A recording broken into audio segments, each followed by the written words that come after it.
مجھے آپ بتائیں کہ قرآن کے اندر کوئی اور مسئلہ ہمیں بتایا کہ تم یہ کرو.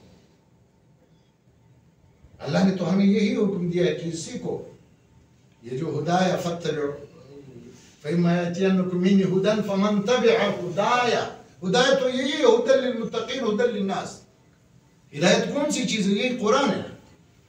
یہ اللہ کے رسول صلی اللہ علیہ وسلم کے احادیث ہے، یہ ان کی سیرت ہے، ان کا کردار ہے. تو اس لیے اس وقت ضرورت تھی سمجھ کی جنید اتحاد العلماء کا بنیادی مقصد یہی ہے. یہ کوئی پارٹی نہیں، یہ کوئی اور چیز نہیں ہے. ہم سمجھتے ہیں کہ کم سے کم مشترکات پر تمام اہل علم کو اکٹھا ہونا چاہیے، بالکل ہونا چاہیے. میری پارٹی جو بھی ہے، میرا نظریہ جو بھی ہے، میں جس کو ووٹ دیتا ہوں، میں جس کا جھنڈا گھر پہ لگاتا ہوں، وہ اپنی جگہ. لیکن در حقیقت مجھے یہ سوچنا ہے کہ اگر سود کا مسئلہ کسی بندے نے اٹھایا، مجھے اس کو سیاست نہیں سمجھنا چاہیے.